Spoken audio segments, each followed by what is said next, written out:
सभी प्यारे छात्रों का एक बार फिर से स्वागत है और अध्याय 3 में आगे बढ़ते हुए आज हम करेंगे इसका उदाहरण 6। बहुत ध्यान से समझना है और ध्यान से नोट कर लेना है। ठीक है, कॉपी पेन लेकर बैठ जाओ। सबसे पहले उदाहरण 6 में दिया गया है कि एक दुकान में 2 पेंसिल और 3 रबड़ों का मूल्य 9 रुपये है और 4 पेंसिल और 6 रबड़ों का मूल्य 18 रुपये है। तो प्रत्येक पेंसिल और प्रत्येक रबड़ का मूल्य ज्ञात कीजिए। सवाल बहुत आसान है, बस ध्यान से समझना। सवाल का हिस्सा अगर हमें शुरुआत कहाँ से करनी है ये समझना आए तो देखो बहुत सिंपल है। उस सवाल का आखिरी हिस्सा पढ़ो। इसमें क्या लिखा है? प्रत्येक पेंसिल और प्रत्येक रबड़ का मूल्य ज्ञात करो। मतलब हमें प्रत्येक पेंसिल का मूल्य पता करना है और प्रत्येक रबड़ का मूल्य, लेकिन हमें तो पता ही नहीं है कितना है, तो हम x और y मान लेंगे। तो हम लिखेंगे कि माना प्रत्येक पेंसिल का मूल्य x रुपये और प्रत्येक रबड़ का मूल्य y रुपये होगा। तो यहाँ पे हम लिखेंगे माना प्रत्येक पेंसिल का मूल्य, तो हमने लिखा प्रत्येक पेंसिल का मूल्य और बराबर लगा लेते हैं और यहाँ पे लिखेंगे x रुपये, क्योंकि मूल्य है तो रुपये में आएगा, तो x रुपये हमने इस तरीके से लिखा। इसी के नीचे लिखेंगे कि प्रत्येक रबड़ का मूल्य और बराबर का यहाँ पे निशान लगाएंगे और प्रत्येक रबड़ का जो मूल्य होगा वो हम मान लेंगे 22 और फिर लिखेंगे रुपये। इतना कर लोगे ना? ठीक है, बहुत ही ध्यान से समझते जाना।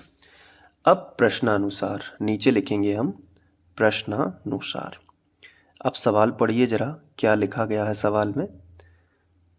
बहुत ही ध्यान से सवाल पढ़ना और एक एक चीज़ बहुत अच्छे से करेंगे। देखो इसमें क्या लिखा है, 2 पेंसिल और 3 रबड़ का मूल्य 9 रुपये है, यही लिखा है ना पहली शर्त में।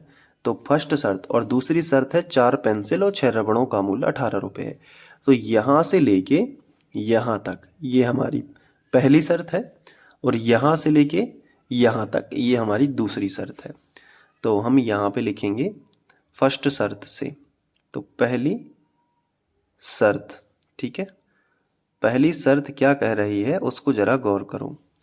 2 पेंसिल, तो हमने लिखा 2 पेंसिल प्लस और लिखा है 3 रबड़, तो हमने यहाँ पे लिखा प्लस 3 रबड़।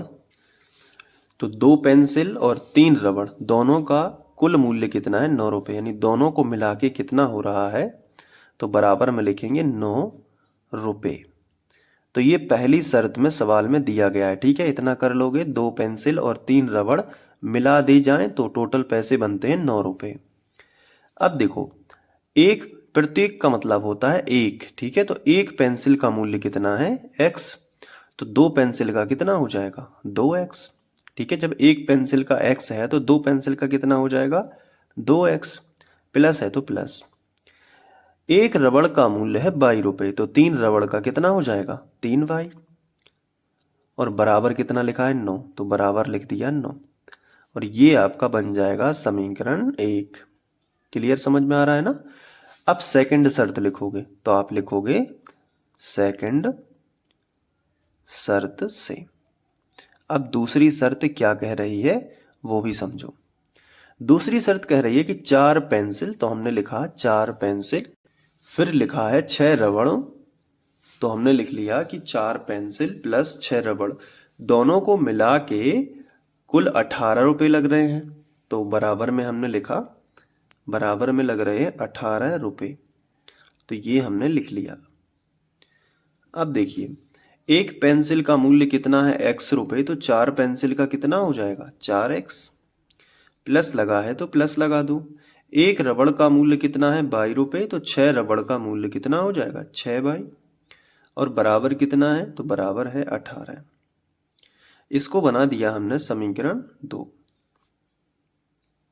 ठीक है, अब समीकरण 1 व 2 को करेंगे प्रतिस्थापन विधि से हल। तो प्रतिस्थापन विधि से कैसे करेंगे? तो सबसे पहले हेडिंग डालेंगे प्रतिस्थापन विधि। तो हेडिंग डाल दी प्रतिस्थापन विधि। अब दोनों समीकरणों को यहाँ पे लिख लेते हैं। ये है पहला समीकरण और ये है दूसरा समीकरण।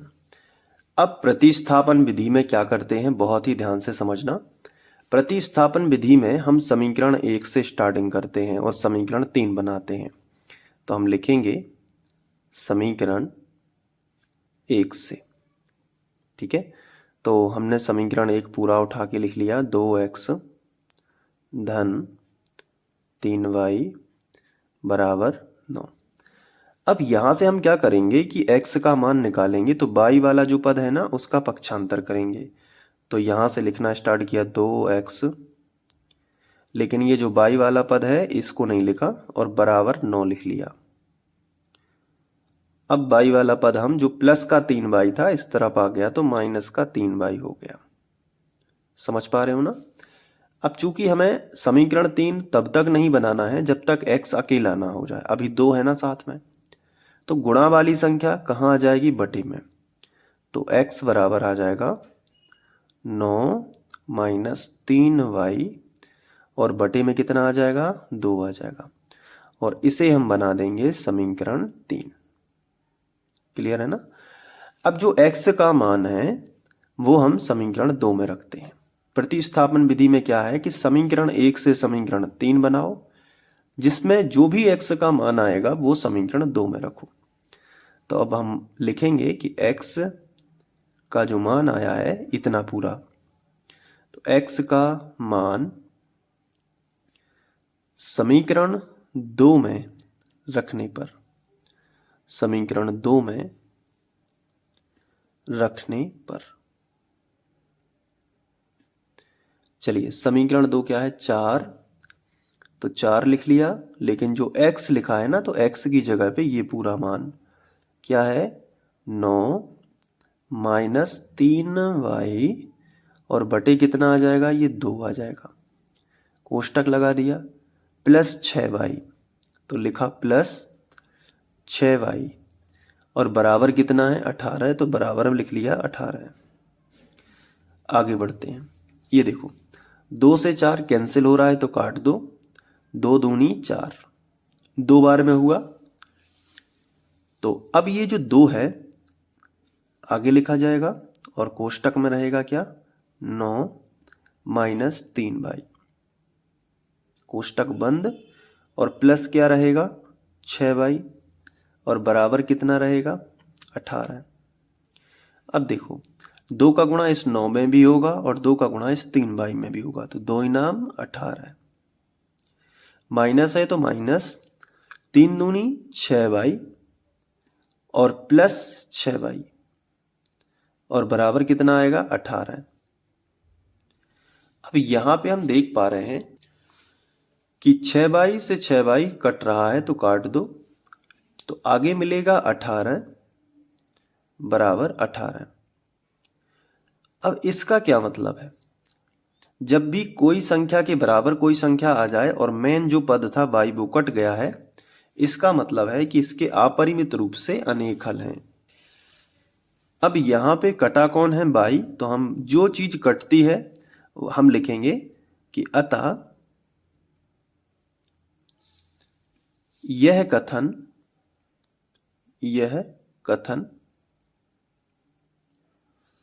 y के सभी मानों के लिए, y के सभी मानों के लिए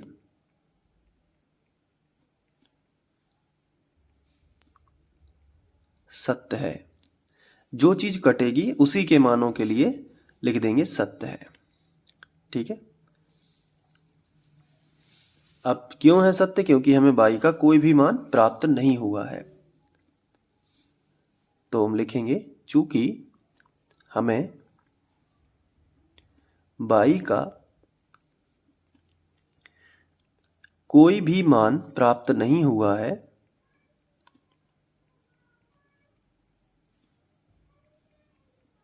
प्राप्त नहीं हुआ है, तो जब y का कोई मान प्राप्त नहीं हुआ है तो लिखेंगे अतः हमें x का भी कोई मान प्राप्त नहीं होगा, x का भी कोई मान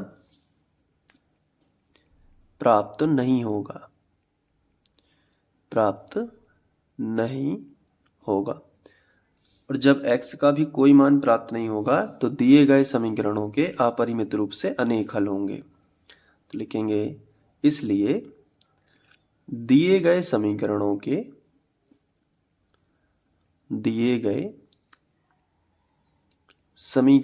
के अपरिमित रूप से अनेक हल होंगे।